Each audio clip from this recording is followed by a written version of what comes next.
Welcome to the 14th episode of the second season of The Pulpiteer. I'm your host, Eric Hepburn, and I'm glad to have you join us for today's episode.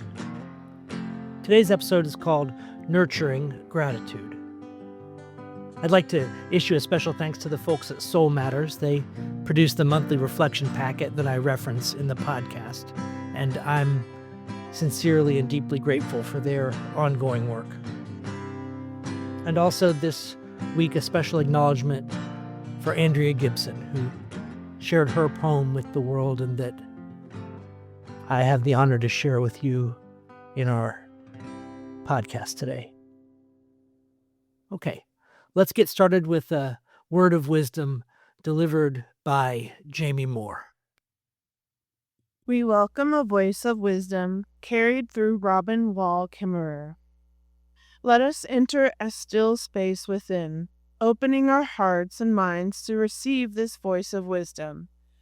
After the words are spoken, we will breathe together in silence, preparing ourselves for the word unfolding among us.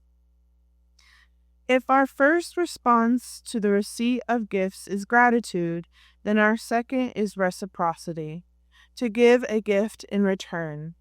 When I speak about reciprocity as a relationship, let me be clear. I don't mean a bilateral exchange in which an obligation is incurred and can then be discharged with a reciprocal payment. I mean keeping the gift in motion in a way that is open and diffuse, so that the gift does not accumulate and stagnate, but keeps moving.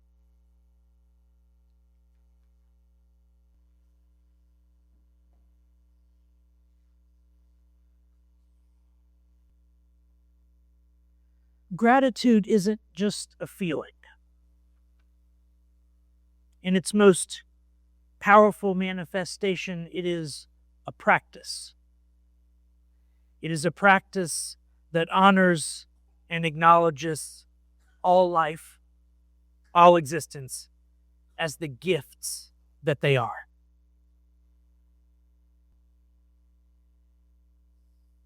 Andrea Gibson is an American poet who died of ovarian cancer this past summer. Her poem is in our November packet on cultivating gratitude. And it's just one small example. It was literally one word in the packet. And it was a link that said "here" with a blue underline. And you click on it and you can go and read the poem.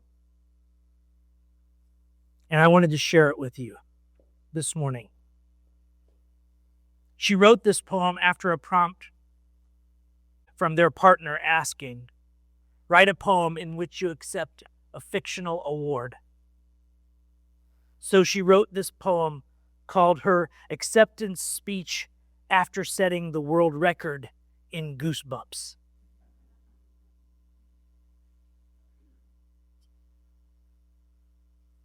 I wasn't by any means a natural, was not one of those wow hounds born jaw-dropped. I was tough in the husk, went years untouched by rain, took shelter. Seriously, even and often, especially in good weather, my tears like teenagers hiding under the hoods of my eyes, so committed they were to never falling.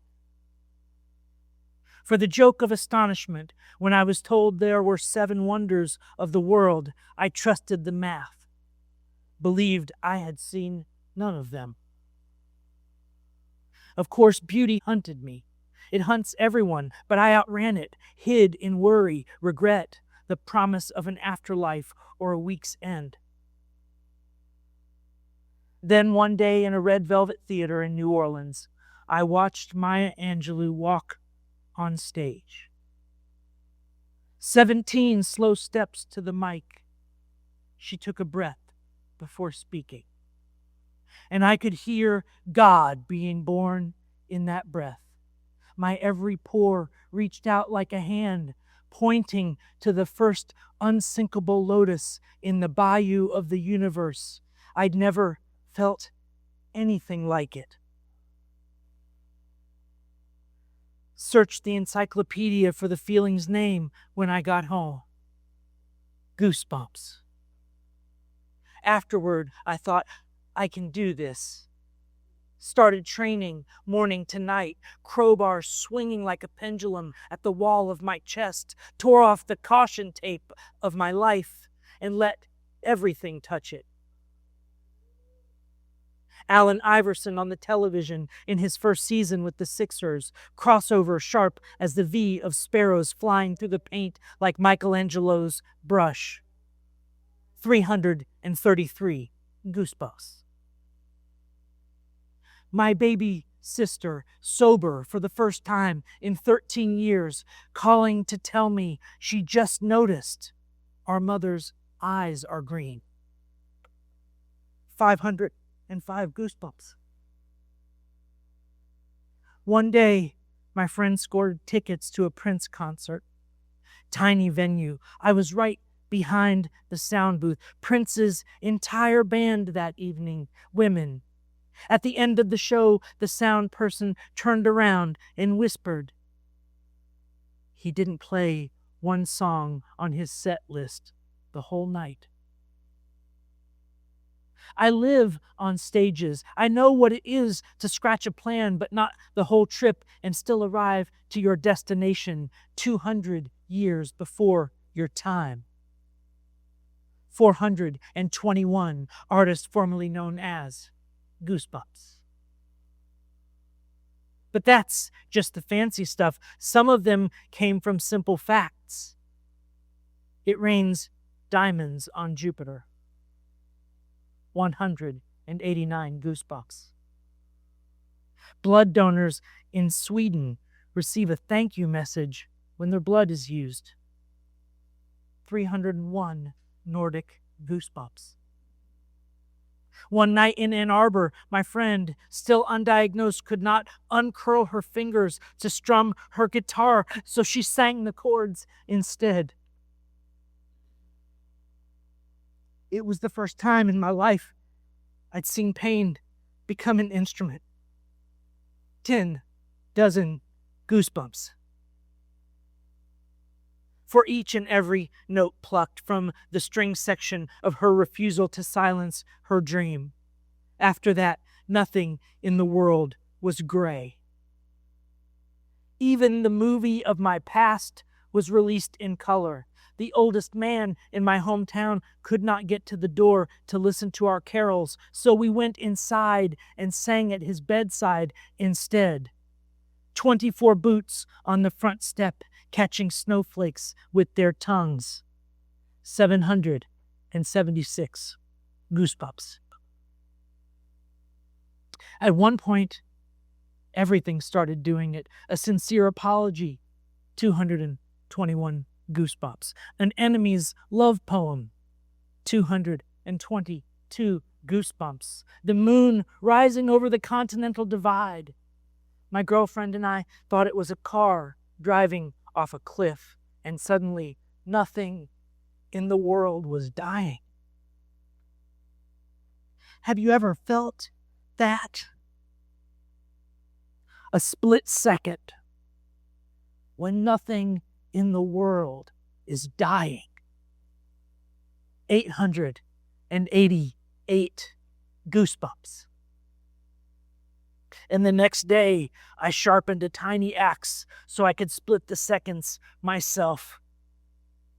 Too much lives in a moment, not to feed it to the fire of the heart. Slow. A Missoula treehouse filled with candlelight. 143 goosebumps.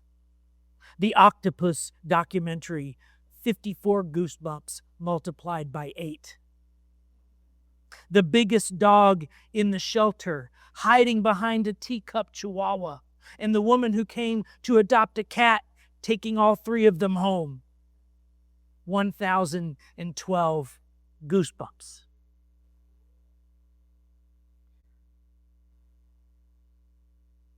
There is no escaping the magic now.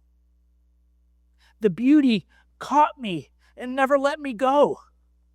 And the thing about the world record is, if someone breaks it after me, and they will break it after me. I will love that so much that even without trying, I'll break it again.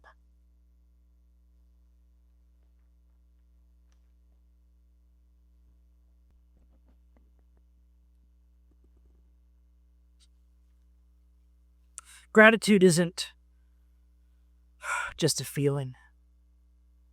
It is, in its most powerful manifestation, a practice. It is a practice that honors and acknowledges that all life, all existence are gifts.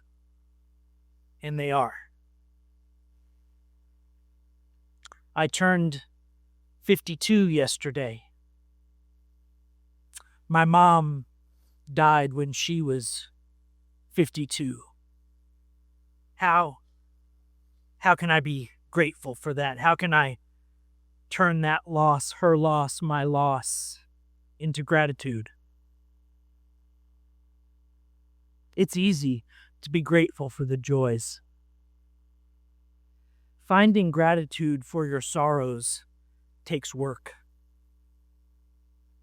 That work is what can, and if practiced, will make an elder out of you. My second half of life journey, this one here, me in this pulpit on Sundays, it is tempered, strengthened, made sweeter by the bitter truth that my mom, on her 52nd birthday, was looking at the short end of a terminal cancer diagnosis. And I get to look out at all of you.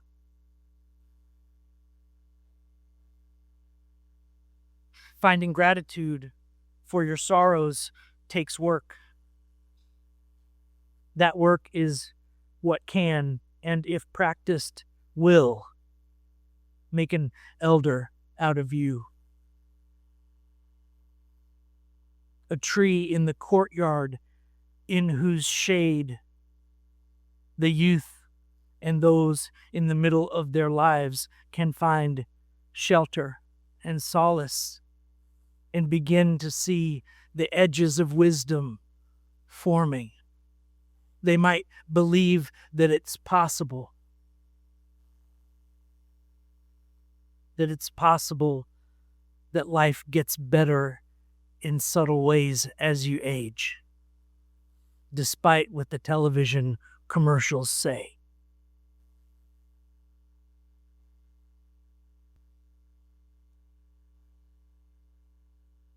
I came to this church the first time, this building,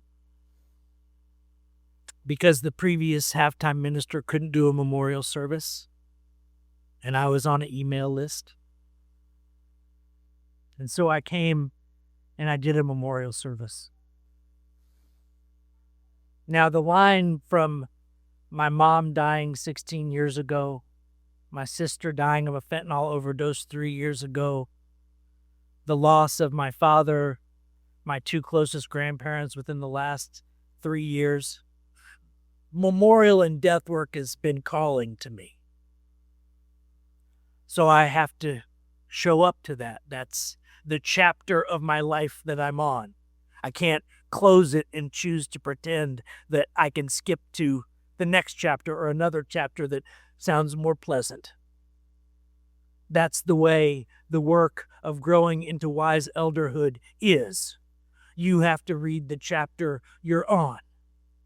Skipping to the end results in some of the things we see out there, where we've got old folks without wisdom running around like unself-regulated teenagers. And that is not a slam on teenagers. They are supposed to be that way. It's developmentally appropriate. And I wouldn't want them any other way. But when 80-year-olds act like teenagers, it causes me some concern. It makes me ask if we've given up the idea that wise elderhood is a thing that's possible. if it's a thing that we show up to and model well enough to help each other believe that we could become that for someone else. So this death work has been part of that for me. If you wonder why I preach about sorrow, I just happen to be steeping in it these days. This too shall pass. But we're talking about cultivating gratitude.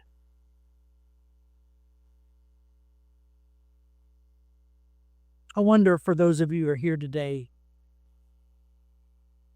if you might do a little experiment with me for the next month or two, just see how it feels. What would it feel like if every time you raised your hand for a joy and sorrow, you said, I want to practice my gratitude for this joy in my life. I want to practice my gratitude for this sorrow in my life. What would it mean to weave a gratitude practice into our joys and sorrows? What would it invite us to beyond the well wishes of our neighbors? Their happiness at our happiness. They're willing to sit in sorrow with us when we are sorrowing. What would it mean to practice that? Also, as an act of our own transformation.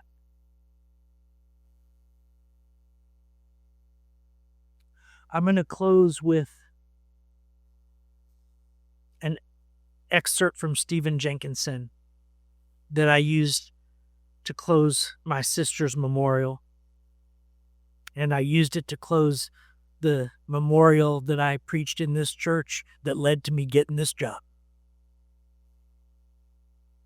Stephen Jenkinson writes in his book, Die Wise, experience is teaching us not that life is cruel or random, arbitrary or unjust. Experience is teaching us that life is unlikely, everything considered. Waking up each day and having your children do so is not written in the stars. It's not an entitlement. It's far from inevitable. It's not even the fair trade meritocratic consequence of being careful and living right. For all that, waking up each day is a gift.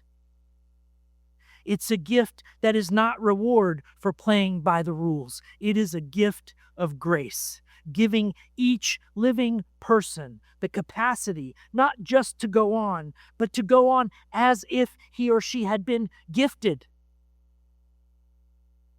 To go on in gratitude and wonder that all the things of the world that kept them alive have continued while they slept.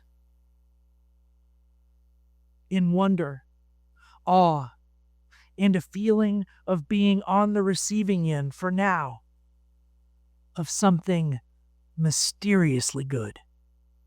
Amen.